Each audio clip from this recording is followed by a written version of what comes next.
I'm really excited to be here tonight. My name's Tim East, and I'm in charge of the Cotuit Chronicles. And so this is the kickoff of our summer season, and so I'm really excited to see all of you here. And I think we've got a really great speaker and a really good topic lined up. I'd like to introduce Luisa Paiwonsky from the Department of Transportation, right? You're in charge of major infrastructure projects? Yes. And you have a long history, you can describe more, but of working on major infrastructure work. So I am honored that we would have you come down from Boston. She left last night and arrived this afternoon. And so, and we don't even talk about yesterday, right? Was anybody caught in yesterday? Okay, you were a couple people, so we had a big to-do. So, but I'm really excited about this, and I hope you are too. And what we're going to do tonight is the history of the bridges can't really be understood unless you understand the history of the canal, because it's the canal that put the bridges here. And then, so I'm going to cover the history of the bridge, of the canal, and the bridges, and what brought us to this August time. And then I'm going to turn things over to Luisa, and she's going to take it from there and tell us about the project status, the new bridges, and just you know, all that we have to look forward to, because they've been there for almost 100 years, right? 91 years next week. 91 years next week. So, you know, bridges just don't last as long as they used to, you know? But that said, let's go ahead and get started. And as I said, you can't understand the history of the bridges without understanding the history of the Cape Cod Canal. And so this goes all the way back to the founding colonists. The original Plymouth colony, they talked about it almost as soon as they got here, was the advantage of connecting Cape Cod Bay in the north to Buzzards Bay in the south. And what they were planning to do was to widen the Scusset River and meet it up with the Manomet River. How'd I do? Manomet River. I knew I was going to miss that. And there was 3 miles in between their headwaters, and that's exactly where they put the Ex-Tupset trading post. And they actually did do portage where they would carry materials across that district. And so they were even thinking about it at that time. But of course, they didn't have the money, the engineering, or any of the resources to do something at that point. And so it continued to be discussed. And in fact, there was a canal in 1717. How many people knew that? Okay, Jeremiah's gutter. Very good. And so Jeremiah Smith dug a gutter. Well, he dug a canal. They just nicknamed it a gutter. That connected. It connected Boat Meadow Creek to Town Cove, and that's right where the rotary is now. And supposedly, you can still find some evidence of it off to the west before you get to the rotary out in the marsh there. And that canal could handle ships up to 20 tons in weight. And so it was not a minor thing. Now, it had huge seasonal problems, and with depending on water conditions, but it was in operation for over 100 years. So that's nothing to be laughed at. But it continued to gain steam. There was a famous and well-known Charles Blaskowitz, was a British military engineer, architect. He actually laid out the city of Newport, Rhode Island. He mapped it out. He went up and down the East Coast for the British Crown, mapping harbors and inlets and rivers, and he was just like the expert of mapping. And so he did the first map of the canal area, but he didn't do a survey or elevations or any engineering. However, it may have piqued George Washington's interest, because then in 1776, and you think the guy would have other things on his to-do list, right? But he saw the military implications, and so he commissioned one of his engineers to do a detailed survey of the canal. And so that's how far back the work goes. It's really, really incredible. So it continued to be a subject of interest throughout the 1800s. There was start and stop, and everybody recognized the advantage of the shortcut and going through the Cape instead of going around it. And we came really close to starting in 1880. Some enterprising men drafted, recruited, or otherwise got 400 immigrants out of New York City, and we said, we got a great job for you up a little ways to north. So they dragged them up here to Cape Cod. They gave them wheelbarrows and shovels and set them to work digging the Cape Cod Canal. And the money ran out quickly. They never got paid. And as a matter of fact, many of them settled down here, raised their families, and became long-time Cape Codders because they'd kind of been abandoned up here. But finally, August Belmont II brought together the money, the engineering, and the mechanical equipment. August Belmont was born into a very wealthy family. When he came of age, his father was an ambassador, I believe, to the Netherlands. But they came out of a very wealthy financial background, kind of Gilded Age type folks. And so when he came of age, he was already the chairman of a railroad and the owner of a stable of racehorses and on the board of directors of the National Park Bank. And so this guy had some means, and he had two passions in his life. Those were horse racing and infrastructure projects, which don't usually go together. But on the horse racing side, he actually was responsible for breeding 126 stakes winners over the course of his career, including Man o' War. How many people have heard, that's one of the most famous horses, and so Man o' War was his horse. But his other passion was infrastructure. And he was responsible for financing the New York City subway, probably a pretty good investment, and the Cape Cod Canal, probably not so much. Okay, but he bought the rights to it from the company that held the rights to dig the canal in 1904. He got together the engineering, the surveys, all the resources, and he started digging the canal in 1909. And they were working from the outside in, and they were using this heavy mechanical equipment, but they ran into incredible problems. They were unaware that there were huge glacial boulders buried in the sand. And they'd come across these boulders, and these were the boulders that, they create ponds, they're so large. And so they had to dynamite them, blow them into bits, continue to break them up, and finally they could haul them off. And the hauling off of material was so massive that he actually built railroad lines along the canal to haul the material away. And so he kept pressing for speed, and to accelerate things, they started digging from the inside out. It was called dry scooping in the middle, while the marine devices were coming in from the sides, and he was able, using equipment like this, to move forward with the canal. And while he's digging the canal, the bridges he has to build are in progress. And so the bridges gradually open up between 1910 and 1913. And these first bridges look considerably different. This is the Buzzard Bay Railroad Bridge. Okay, it's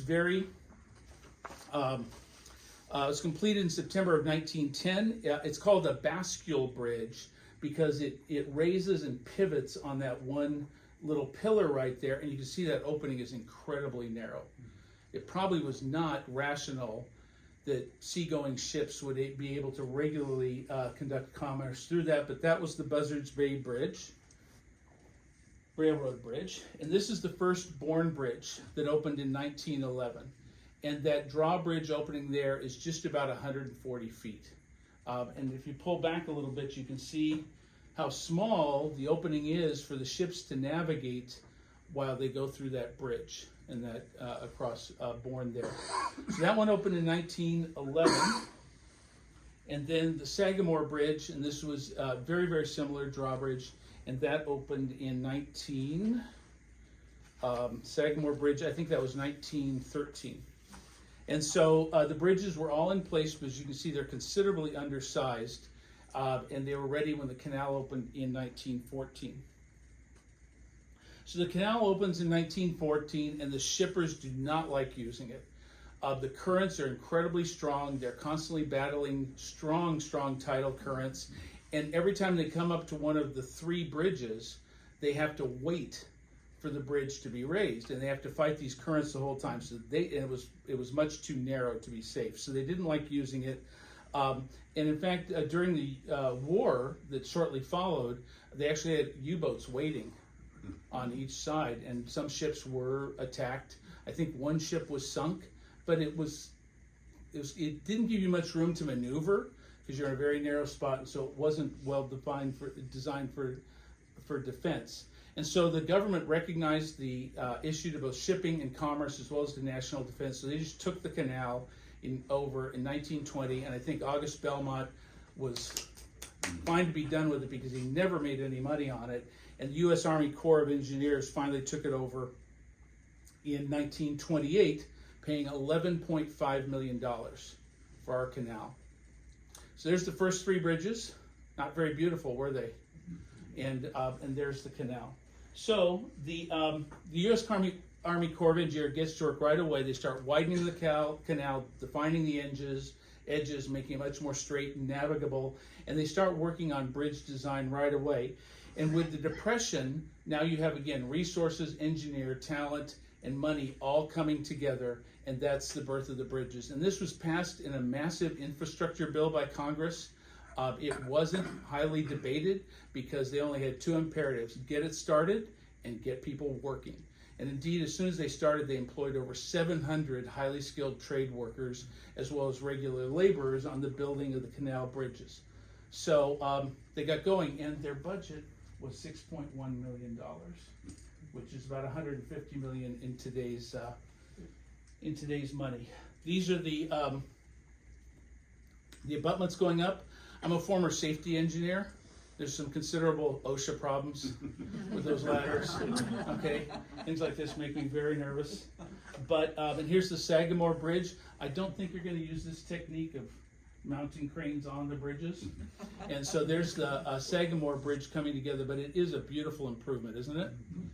And so the bridge opens in June of 1935, and this is the Bourne Bridge, and you can see that famous Cape Cod Rotary right there coming together, and that's the Bourne Bridge and the nearly identical Sagamore Bridge up on the north side. And so they get started, and of course they replaced the Cape Cod or the Buzzards Bay Railroad Bridge, and at the time it was installed, that was the longest railroad bridge span in the world. And that deck that raises and lowers weighs over 2,200 tons. And they have two 1,100-ton counterweights on each side that help it raise and lower. So it really is an engineering marvel. And I think for years I just sort of took it for granted, right? But actually it's a beautiful piece of work. So the bridge opens up, and here's some happy pedestrians out walking across the bridge. And it becomes this lifeline that allows Cape Cod to grow economically and in population and bring all that we are. It comes over those two bridges, right? Everything that we need. And so it really is a beautiful span. It was designed for 1 million vehicles per year. It was extensively refurbished in 1979 through 83. There was extensive refurbishment and work on the bridge. In 2004 to 2006, they removed all the rotaries except for the one down in Bourne. And they converted it to off-ramps and flyovers, and I think that improved things. Decks, sidewalks, and lighting were replaced in 2010, and it's now handling 38 million crossings a year. That number is staggering, isn't it? And so it's an incredible challenge. And I just want to point out one thing before I turn things over to Luisa. 1935 versus 2026. Any difference there? That Ford cargo truck weighs 3,000 pounds. And I understand the bridges, you can have 80,000 pound full big rigs going across them, right? So I know you've got big challenges. And so I'm really excited. Any questions on the history before I turn things over to Luisa? Okay, well that's good because I want to hear about the new bridges. So I'll turn things over to you and I'll tell you. Thank you, Tim. And good evening, everyone. Thank you very much for having me here tonight. I was invited, I think, several months ago. And I'll tell you a little bit about myself. I'm from Massachusetts. Virtually my entire life I have lived here except for a stint in the Peace Corps. I love transportation. I've spent my entire career in transportation. And I love libraries and history. So it was very easy to say yes to this invitation, and I'm very grateful to be here tonight. It was a great background. Tim was kind enough to share his presentation with us, and it immediately made the rounds at the Massachusetts Department of Transportation, an agency that covers transportation, state-owned infrastructure from the Berkshires to here on the Cape and the Islands. And it is loaded with thousands of transportation buffs who really loved the history of it. So this was a very popular presentation. And here we are today. As you heard, the bridges will turn 91 years old on June 21st. So 3 days from now. They carry way more, tens of millions more vehicles annually than they were designed to carry. And they are of vital importance not only to Cape Cod and the islands, but to the Commonwealth itself. In fact, these bridges are Governor Healy's top transportation priority project in the entire state. And I'm going to tell you why in a little bit. I'm going to give you a project overview, what we're planning to do, tell you where we are in the process. There are certain building blocks that are part of every project that you roll out and implement. Our projects are called Megaprojects. I'm the director of Megaprojects Delivery, and Megaprojects refer to those with a value of over $500 million. Each of these bridges has a value of over $2 billion, so they are definitely in the mega category. And then I'm going to talk about next steps, and happy to answer any questions. If you have any clarifying questions, I wasn't clear about something throughout the presentation, just ask. Otherwise, we can wait until the end of the presentation and talk a little bit further. So first, our purpose in being here at MassDOT is to replace these bridges, almost 91-year-old bridges, and create a more modern design. We're going to talk about the current design. As you heard, they're designed to carry fewer vehicles, but they were not designed to carry pedestrians. If you try to walk over Sagamore Bourne, you know it's a pretty uncomfortable experience. No bike lanes, very little in the way of shoulders or offsets, and narrow 10-foot lanes. The standard is 12 feet, and those 2 feet really make a difference. You're only separated, as you know, from oncoming traffic by pavement markings. So we would like to address that with the new bridges. Overall, we expect to improve cross-canal mobility, improve traffic safety and operations, not only to avoid head-on strikes, but side swipes, and I'll talk about the design that will prevent those in a minute. And of course, welcome bicyclists and pedestrians to the bridges as well. So why are they so important? They're the only roadway connection between Cape Cod and the Massachusetts mainland. So you who live here, the 230,000 year-round residents, often describe them to us at MassDOT as lifelines, and we understand why. Tens of thousands of workers cross the bridges in both directions every day. The 8,000 businesses on Cape Cod rely on the bridges to deliver not only their workers, but goods and services as well. They're the only roadway emergency evacuation route. I was here a few years ago when a hurricane was looming, and we all had to evacuate and get off. There are only 2 ways by road, and the vast majority of traffic going to and from Cape Cod is by road. So there is a huge reliance on these 2 90-year-old structures that are owned by the federal government. So how are we going to pay for it? This question we get a lot. The Sagamore Bridge is fully funded.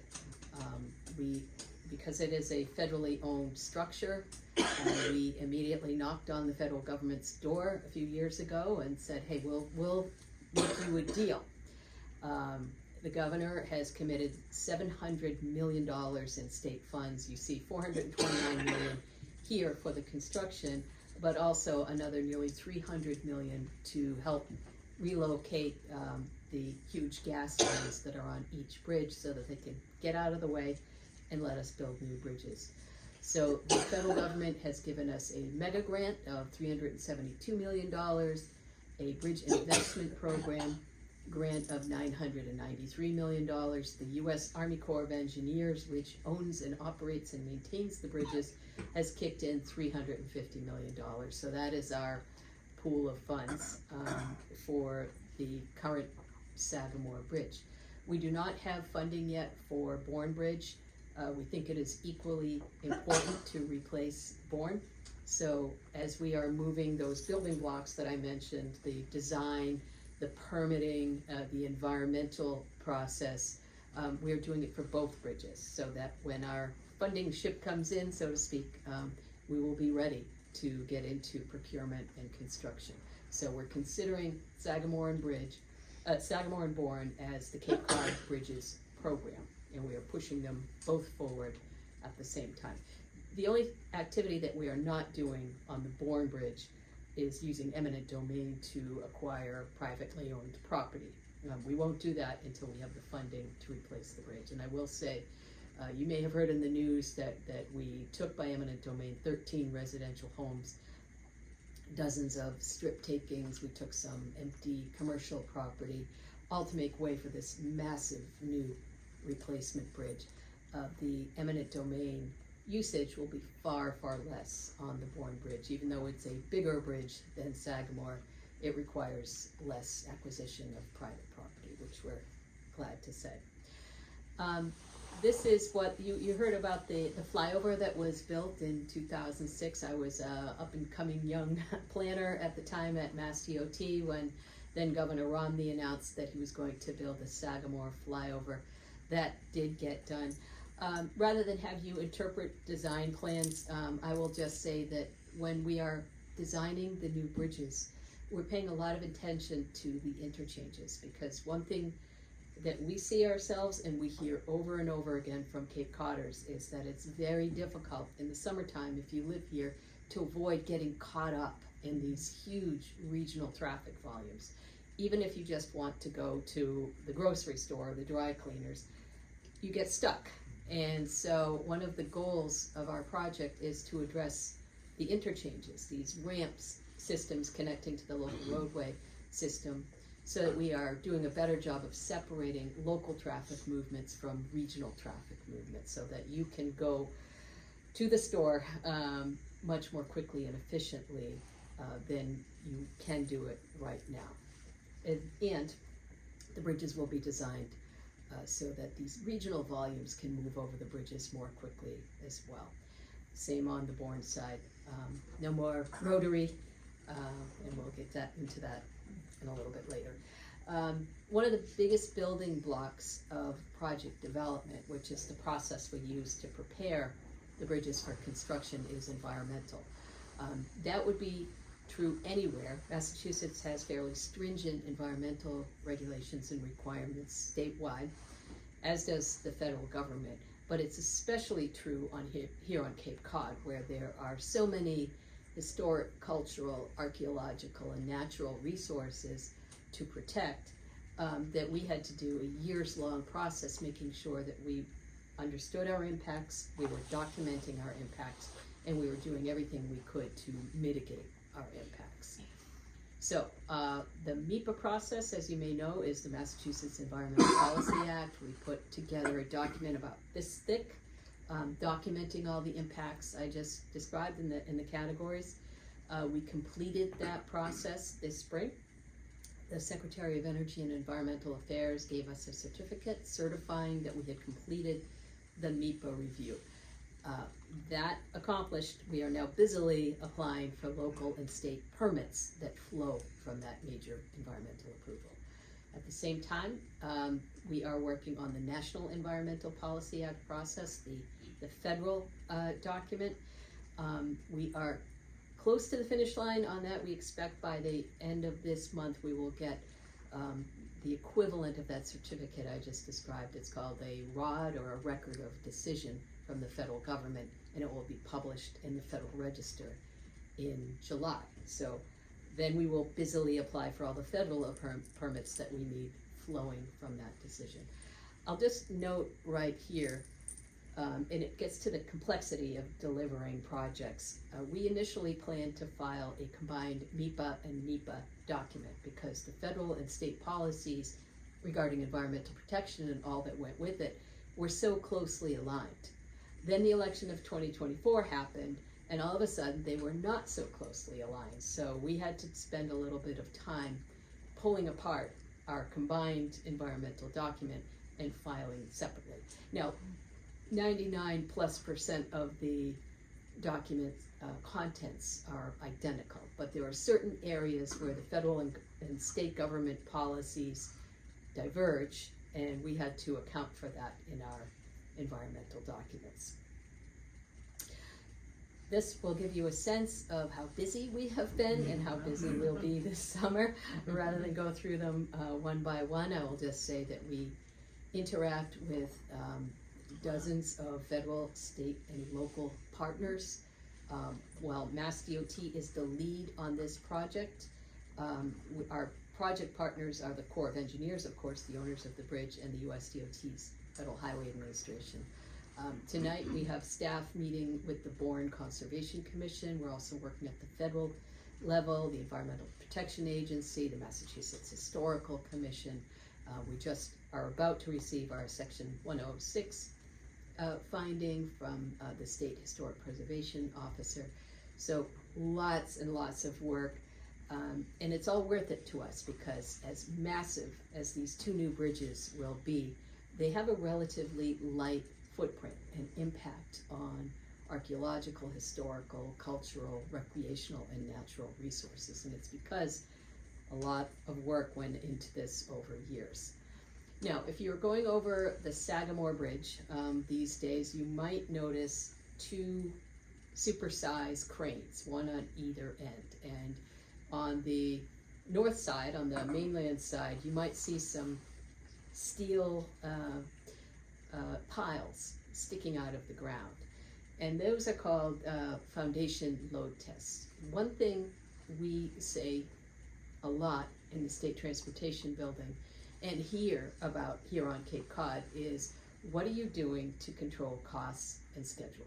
How do we know that this is really going to be a $2 billion project and not a $3 or $4 billion project? And how do we know you're going to finish it in this year and not 5 years after that? And the way we respond to that is we say, because we control risk. We think about risk all the time. We think about the need to do years of effort before we file for that first permit. We think about the need to document everything thoroughly before we submit it for a design review. And we do things like foundation load tests. Tim astutely got ahead of me when he talked about the boulders that were found in the ground and how much extra cost and extra delay. What we're doing in the foundation load testing is driving piles deep into the ground, about 90 feet, and drilling shafts right down to bedrock, which is about 150 feet below our feet. And we're exploring subsurface conditions. Before we let the contractors out, we want to know ourselves what's in the soil. Now, most of it's fairly sandy soil, as you would expect, but some of it is much more compact than we realize. Some of it has boulders. We want to know all of that now so that we can share data with contractors before they get out there, because when you find something unexpected and you're in construction, I don't need to tell you that that's when it gets very expensive. That's when budgets go out of control. So we're doing things like this all the time. We did an independent cost estimate this spring. We hired an outside consultant with no prior history with the Cape Cod Bridges project and said, look at our budget, tell us what you think. And after some pretty intensive looking at it, they found that our budget was if anything, conservative. And that we had properly accounted for contingencies. We did a cost schedule and risk analysis workshop also in the spring using outside experts from the Federal Highway Administration. They also found that we had properly accounted for risk. So we think about this all the time. We want you to be able to trust us when we say the project will cost this much and it will take this long. We want you to know that we're doing our homework and we're doing everything in our power to stay on time and on budget. So here's some of the work that you might see. Near the old Christmas tree shops, you'll see a large crane. It has been driving piles. It's been a little noisy there lately, but we're almost done, all intended to better understand subsurface conditions. We're going to talk in a minute about our public outreach and what we do. We feel that this is the biggest project actively going on in the state right now. And we want you to know all about it, which is why I'm here tonight. We want Cape Codders to know what we're doing, why, what to expect. So we invited the media, both here on Cape Cod and Boston media, to come take a look at the foundation load testing and talk about our work on Sagamore Bridge. As I said, public involvement matters a great deal to us. Here are some recent examples of our interactions with the public. Of course, tonight's event, Senator Fernandez has a quarterly Cape Cod Bridges Forum. The next one will be coming up in August, but we've done a year's worth already. The Bourne Select Board is very familiar with the names and faces of our project team. We're there frequently. The Cape and Islands Municipal Leadership Association interacts with us regularly. Cape Cod Chamber of Commerce has its own Cape and Islands Bridges Coalition, which is specifically formed to advocate for the bridges. So they have their own podcast too called Bridge the Gap to provide accurate information about what's happening. And I will let you know that next month we're planning a design public hearing. This is a formal hearing where we kind of present the design of the new bridges. Over the winter we did something a little less formal, an open house to talk about the recreational impacts of the bridge. We love open houses because we can interact directly with Cape Cod residents, but public hearings are a requirement and will be at Bourne High School, 6 o'clock on July 23rd. We did talk about the historic nature of the bridges. Tim let you know just how long these bridges have been kicking around. So there are efforts ongoing as part of our project to make sure we're recognizing that these are historic structures. You may have seen in the news recently that the Corps of Engineers has put them up for what they call adoption. Whoever would like to spend tens of millions of their own dollars and cart away either Sagamore or Bourne without harming it is free to do so. They have 8 more days until the deadline passes. This is really a requirement. I think the coverage has been fairly lighthearted about this process so far, but it is a requirement of our NEPA process that the owner of the bridge make it available and complete it prior to our work on the NEPA document. But more seriously, we are working very closely with the State Historic Preservation Officer to make sure that we are thoroughly documenting the bridge, making sure it goes to the Library of Congress. When you go over the bridge, you see that plaque that says Sagamore 1933, 1935, same on Bourne. It's on both sides of the bridges. We're going to keep those and give them to the Corps of Engineers and to the town of Bourne to preserve them and display them. We have already started thinking about parts of the bridge that we would like to preserve, potentially reuse. Those big granite blocks that you see, we definitely have our eyes on those, and we are looking for ways to incorporate them into the new bridge, not only for display but for actual load-bearing activities. We are planning to have a number of display areas, and at least one area on each bridge. We're going to have interpretive panels to let people know. We'll do it in consultation with our Section 106 partners, including the State Historic Preservation Officer, but we would like people to take the opportunity in some of the lookout areas on the bridge, what the bridge's history was, how it came to be there, and how it interacts with the landscape, including the Cape Cod Canal.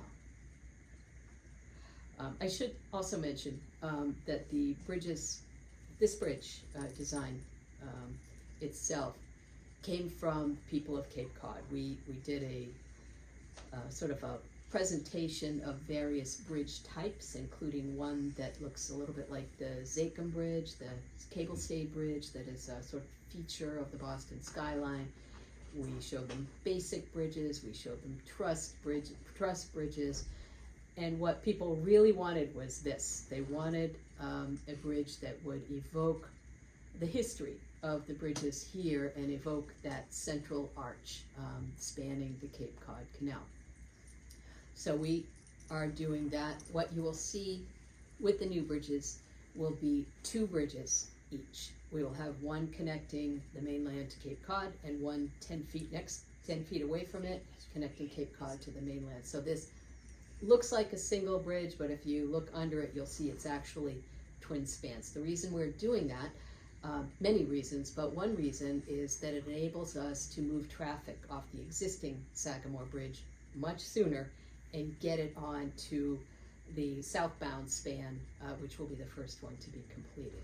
The bridges will be significantly wider than the current bridge. As I said, we'll have 12-foot lanes. We'll have a 14-foot wide at its narrowest shared use path, meaning bicycle and pedestrian facility. We'll have a lookout area.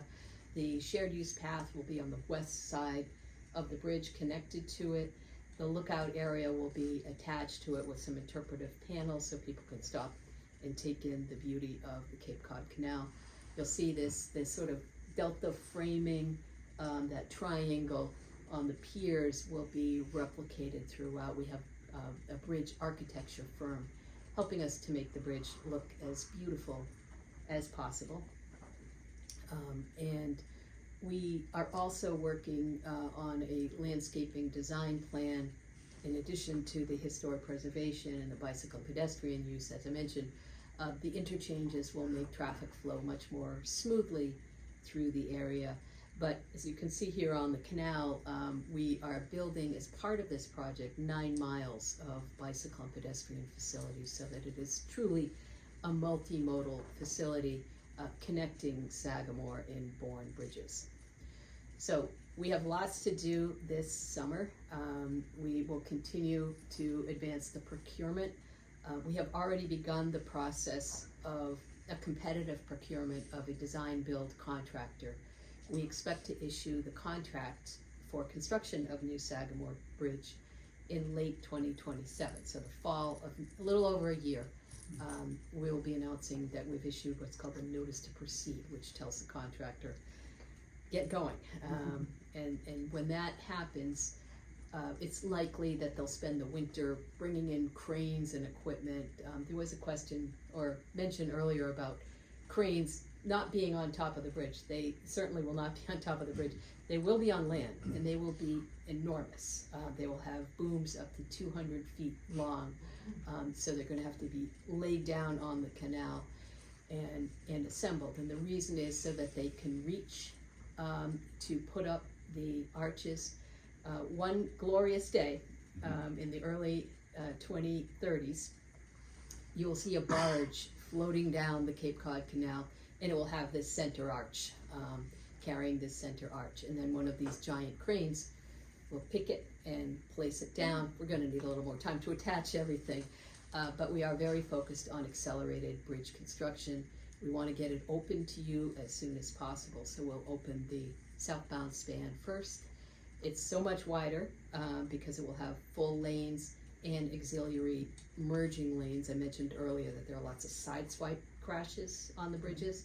That's because it's so tight, and people are trying to come up from the interchanges and make their way in, and it must be Boston drivers who are not letting them in, and they're crashing into each other. So we are having a merging lane that goes almost the length of the entire bridge to reduce the number of crashes, certainly reduce the number of head-on crashes by having separate bridges. But around 2033, when we open the southbound span, we'll shift all traffic off of Sagamore, put it onto the southbound span, and then we'll demolish the existing Sagamore Bridge and build the northbound span and then split up the traffic. So roughly 5 years after we begin construction, drivers will have a permanently new experience. They will no longer be driving on the old Sagamore Bridge.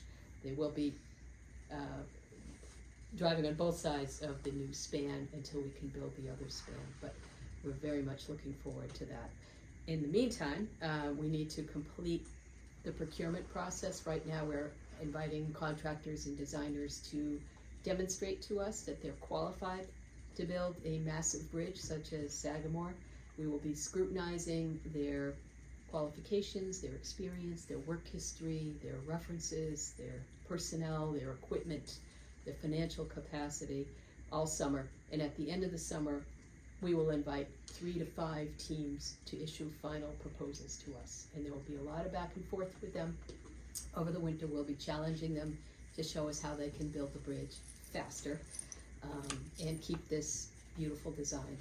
And then, in 2027, we'll issue that contract. So in addition to the design public hearing, we will continue to be out and about on Cape Cod this summer and beyond. If you have other groups that would like to hear from us or are interested in the bridges, just invite us. We're happy to come.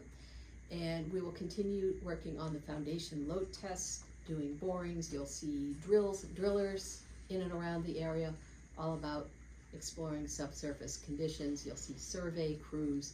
You'll see people in bright yellow jackets. All of it is busily preparing for construction of new Sagamore Bridge. That's what I have for tonight. I'm happy to take any questions from you. So.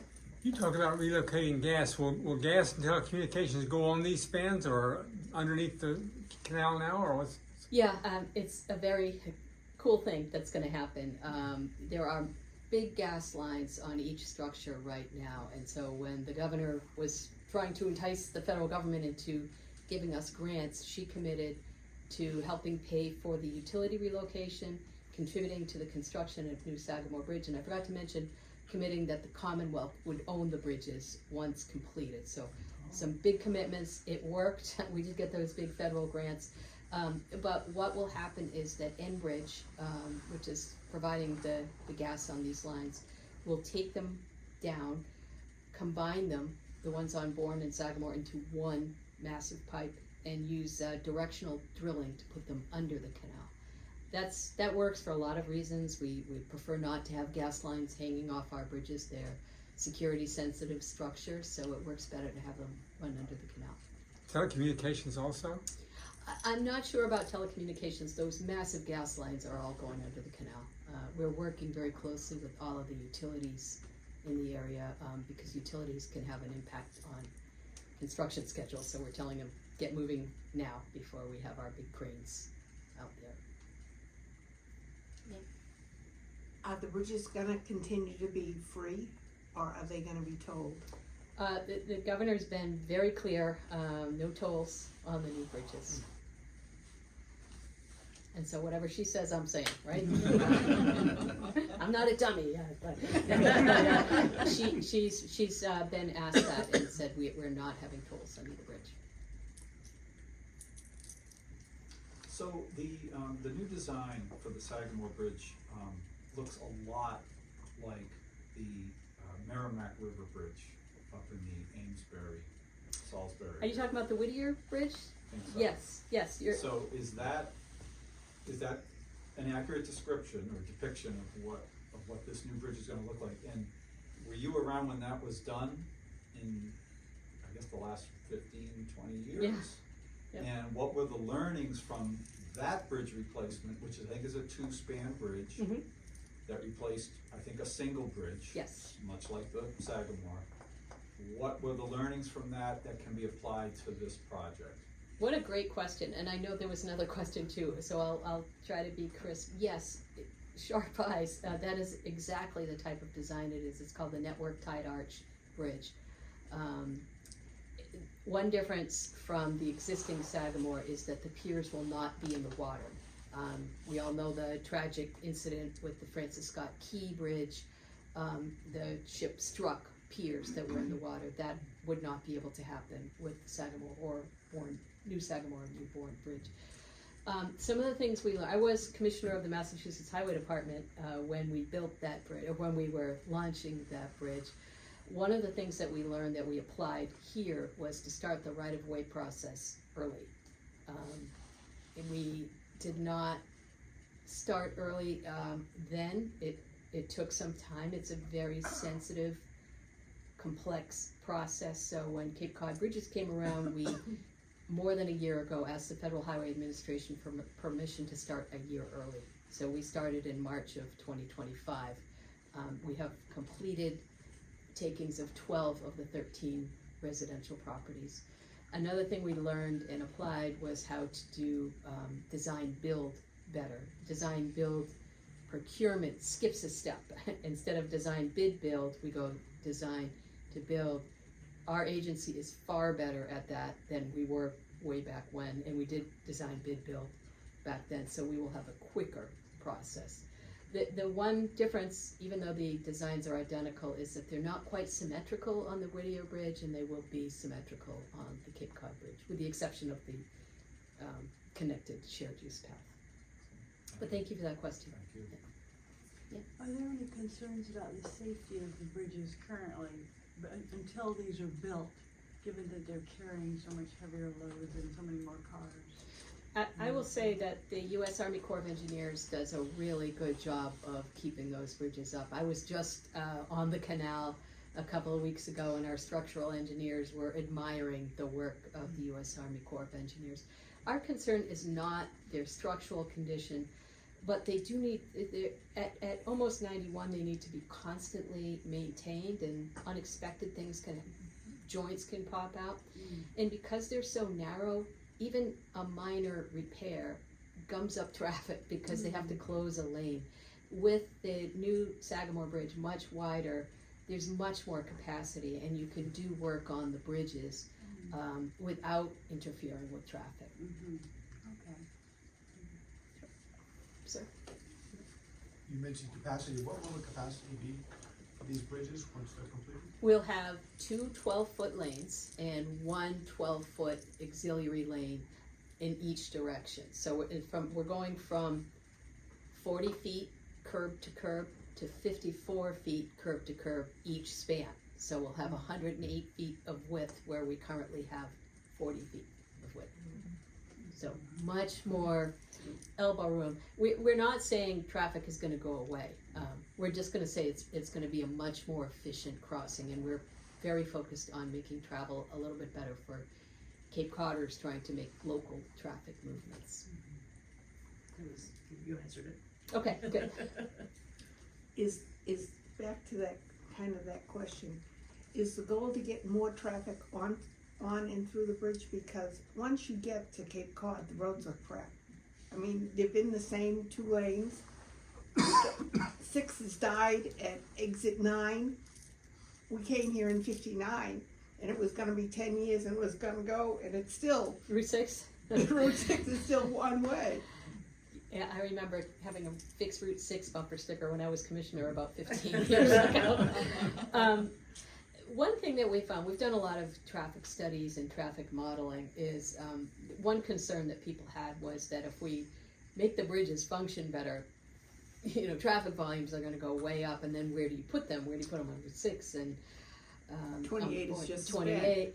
And what we found is that because other uses have not changed, particularly land uses, we really don't expect higher traffic volumes once the bridge is open. In 2050, there will be a natural growth, but we don't think that the bridges themselves will generate more traffic volumes for just that reason.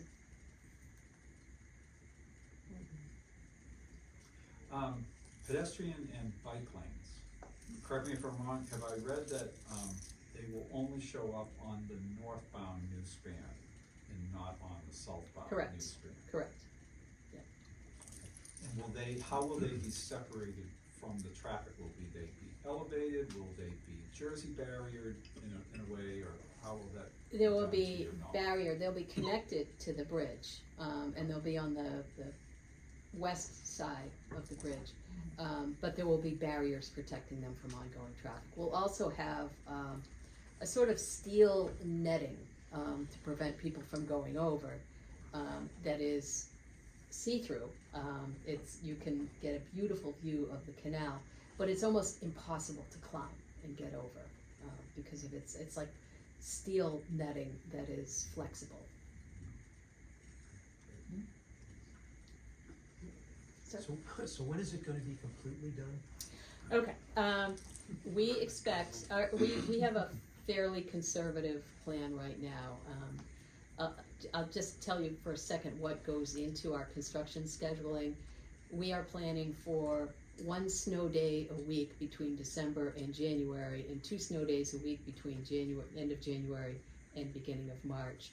We have looked at meteorological records for winds, because you can't put up steel when the winds are too high, so we've made very conservative assumptions.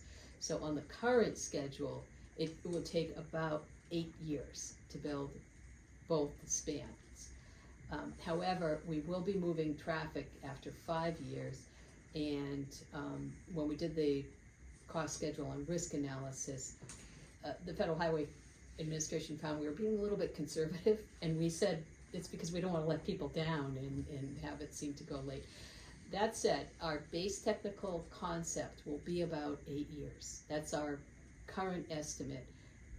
Then when we narrow down to 3 to 5 teams, our challenges to them will be, and we'll pay them to do this, show us an alternative technical concept that saves time. We're also going to be providing financial incentives in the contract for them to finish early, and financial penalties for finishing late. That's called liquidated damages. So we're going to give the contractors every reason to beat our estimate, and we think they will. I did mention that we're going to be using accelerated bridge construction techniques like prefabricating the arch and floating it down the canal, but we're going to be challenging the contractors, do better, do better than us and show us how you can build it faster. You look like I'm sorry, did you have? Well, I'm just trying to go from what you said earlier, 27, you think is when you get the approval 27 to start? to, yes, 30, roughly 36. 27 is at the end of the year, so construction activities, beyond assembling the equipment will really start in the beginning of 28. So around 2036 is our current estimate, but again, we think we can beat it. That is our conservative estimate. Is that just for Sagamore, or is that for Sagamore and Bourne? So, because Bourne isn't funded yet, I mentioned that we're advancing the design and the permitting. Under our ideal scenario, we would start Bourne 1 year after starting Sagamore. We've committed to keeping 2 lanes open in each direction on Sagamore while we're building the new bridge. So traffic will continue to flow over it. And so we think we could do the same with Bourne if the federal government kicks in the $1 billion we have applied for and have not heard back yet. But yes, our hope is that both bridges will be under construction at the same time.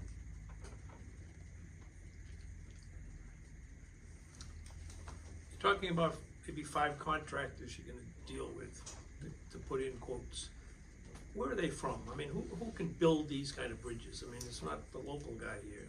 Well, there are some local firms. We expect that we're going to get a mix of some of the big national firms that have been eyeing this project for years, and local firms that know the landscape and have worked on Cape Cod before. So it will be a team of designers and contractors working together as one. And if you're a national contractor, you'd probably be pretty smart to bring in some local knowledge and expertise, whether it's another local firm or somebody who does have knowledge. But we do expect a mix. There are some very good firms based right here in Massachusetts that are interested in this project as well.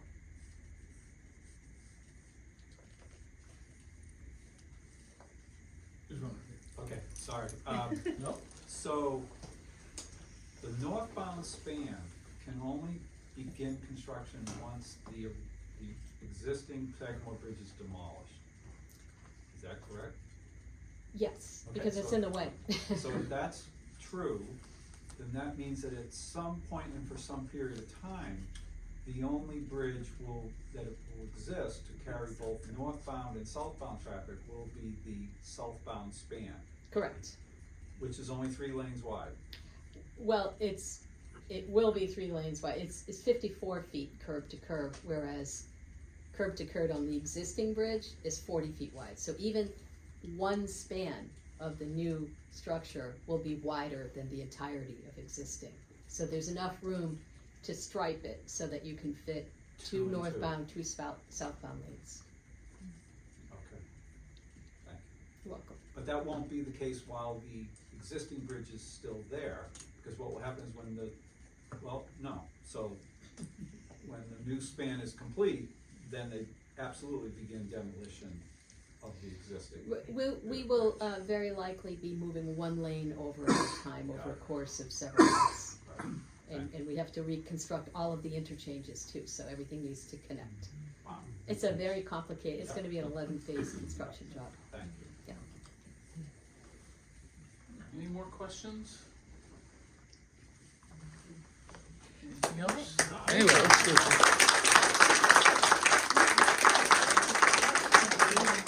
So, I just really want to express our appreciation that you would come all this way to tell us about that. I think that really speaks to the commitment to the project and to the people and to the Cape. And I am just, so thankful that you came down here to share this with us. So, anyway, we'd like to stay in touch with the project, and Yes. it looks to me like we can have some updates in the future. Yes, I would, I was gonna say, if I could just take a minute, I wanted to please. thank you all for your excellent questions. You show a lot of, you kept me on my toes tonight, which I really appreciate. And I really enjoy the opportunity, I know our whole project team feels this way, to meet with people who live here, because we learn every day what we don't know, and it really helps us understand how we can better serve you with our infrastructure investments. So again, if you know groups or organizations that might want to hear more about the bridge projects, ultimately these are your bridges, so we are more than happy to come and present and take questions on it. Thank you, Fred. You said July 23rd? July 23rd is our School public at hearing. 6 o'clock, is that right? Bourne High School, 6 o'clock, yes. Look forward to seeing you there. Thank you. Okay, thanks everybody.